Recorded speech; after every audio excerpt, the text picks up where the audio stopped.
Hey everyone, it's Tutor Brian here. What I have is the third installment of the video series 90's Nostalgia, reflecting on some memories of the era from 1990 to 1999. And here was a television show in the 1990s, to be exact 1993 to I think 2000 was the last season. And it's called Boy Meets World. It originally ran on the ABC Friday night lineup called TGIF, and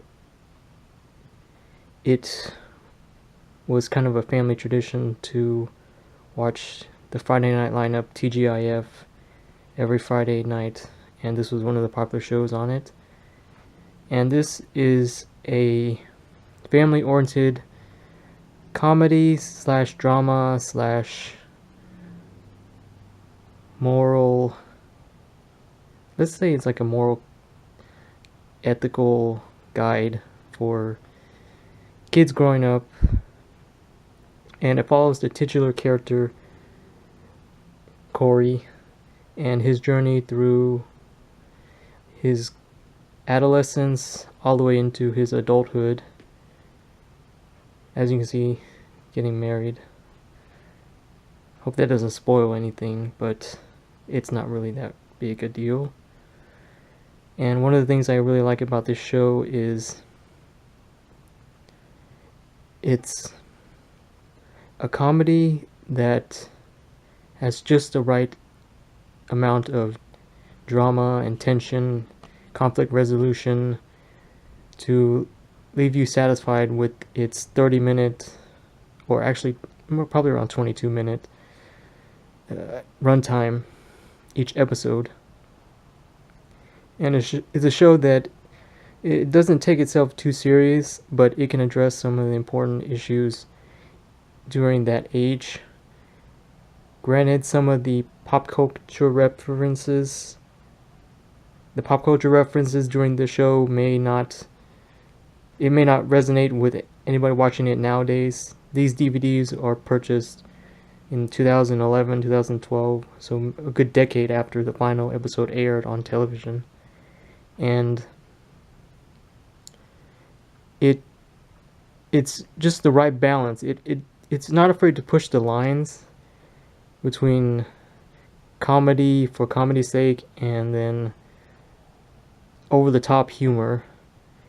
Same thing with the drama. It includes the elements of the drama, some important issues that are part of the decade that it takes place in, but it doesn't push too far. It doesn't go past a certain line, and it doesn't take itself too seriously. Yes, and it's not too cheesy, or it's not one of those shows that it's overly PG. It's right in the middle. It's right at PG, but it's not afraid to push the edges a little bit, including some humor that may be for older audiences.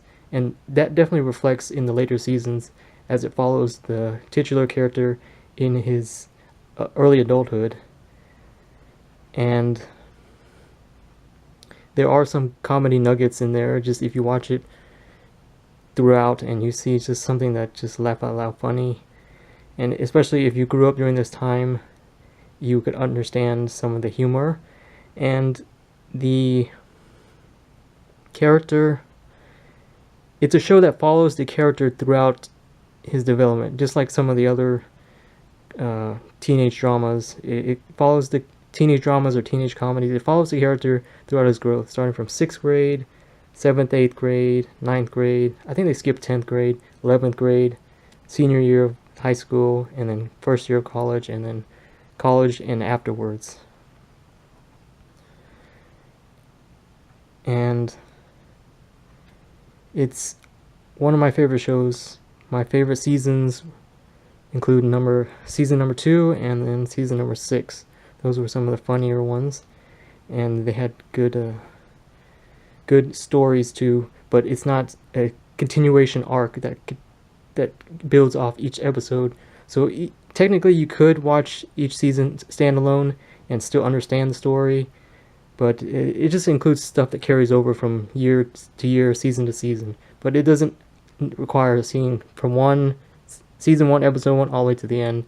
You could probably follow along. You could probably watch at any point and still kind of understand the story.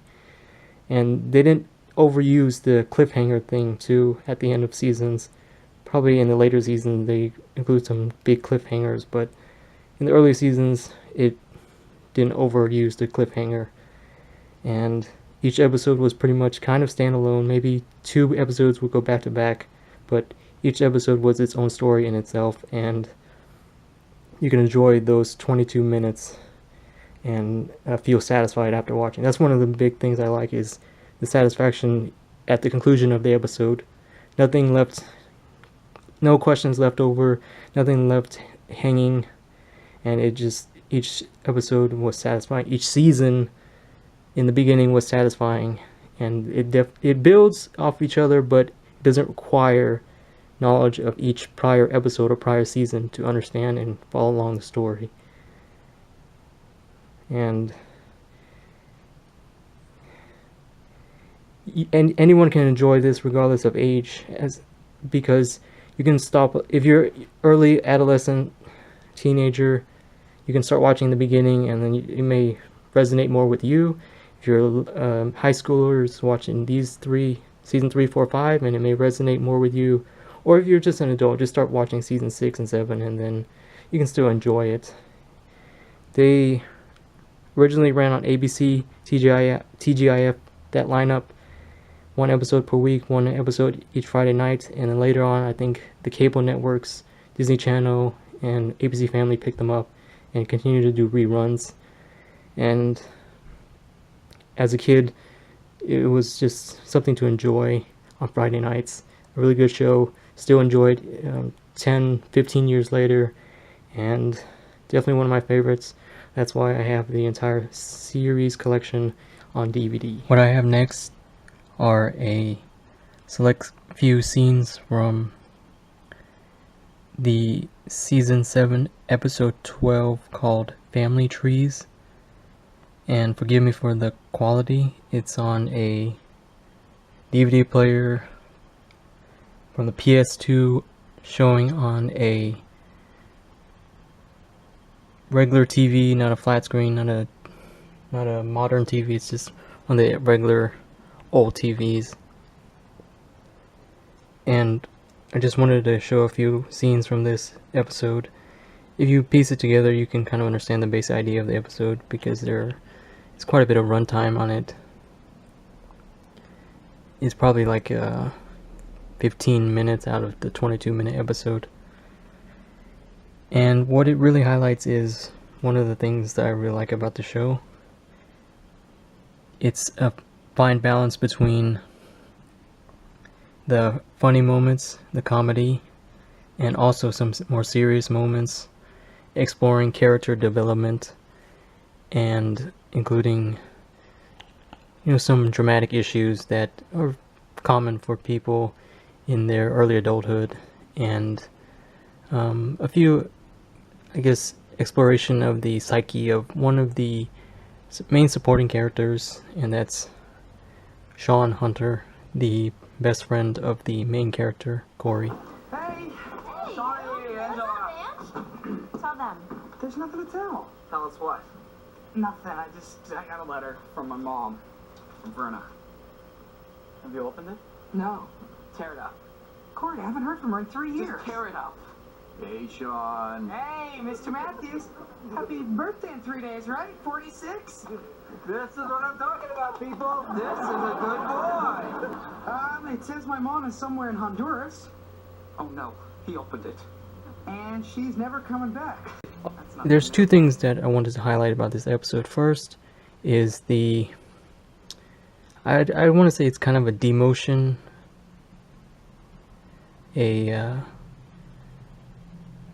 Let's see, the main character's brother, Eric, being demoted to comic relief role in the later seasons, compared to the cool older brother with the sometimes helpful, sometimes not so helpful advice in the early seasons, that Corey looked up to.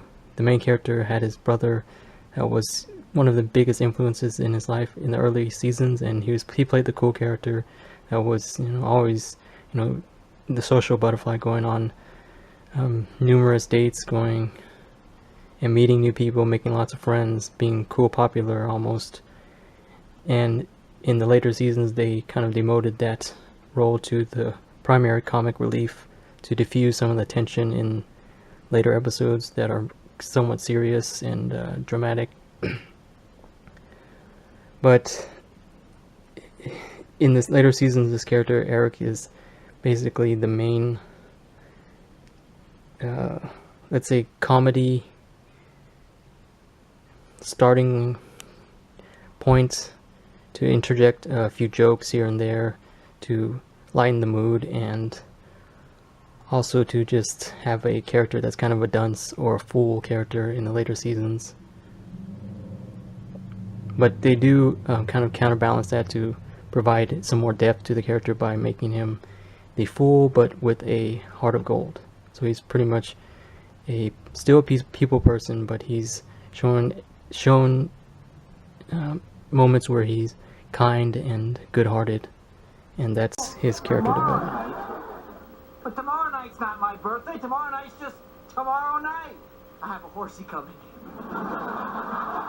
Eric, you throw a birthday party on a person's birthday. Then you're not going to be surprised. Hi, I think I know what I'm doing, all right, Dad? I planned this whole thing myself. What are you doing here now? You know, it's funny, I don't know. Mom told me to be here at exactly 7:30 for some reason. Surprise!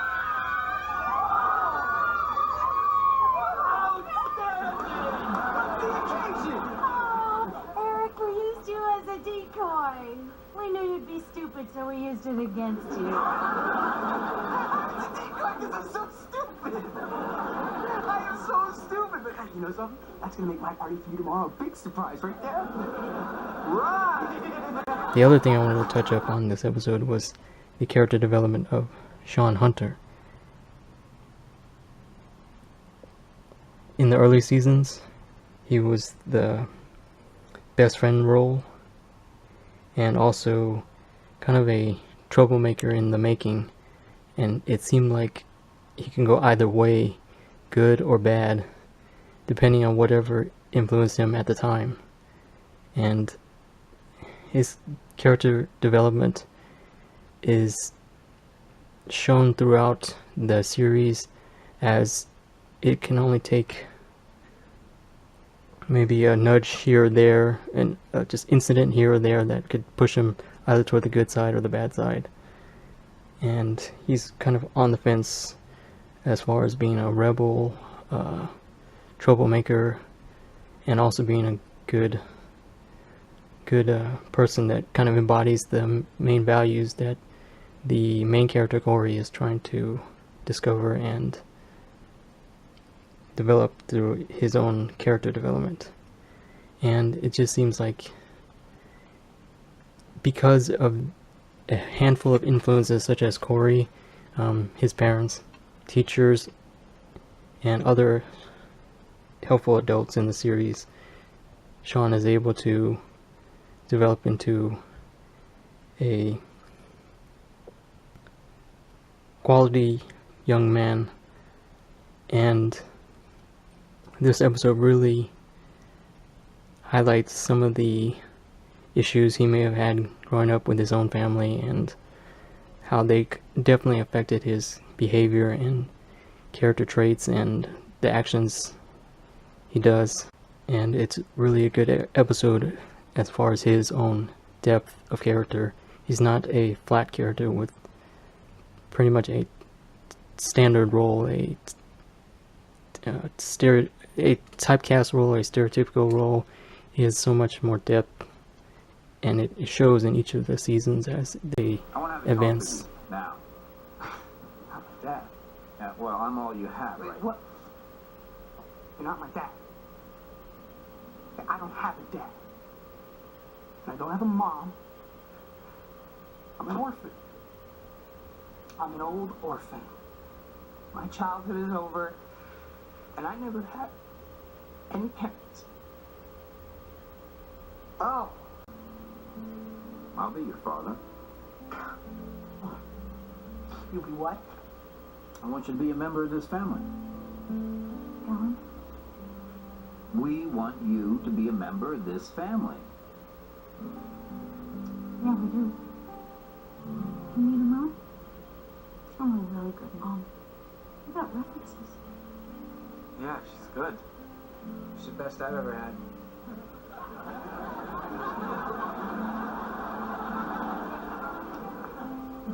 Do you want to adopt me? Shawn, you have always been a part of our family. How about we make it official?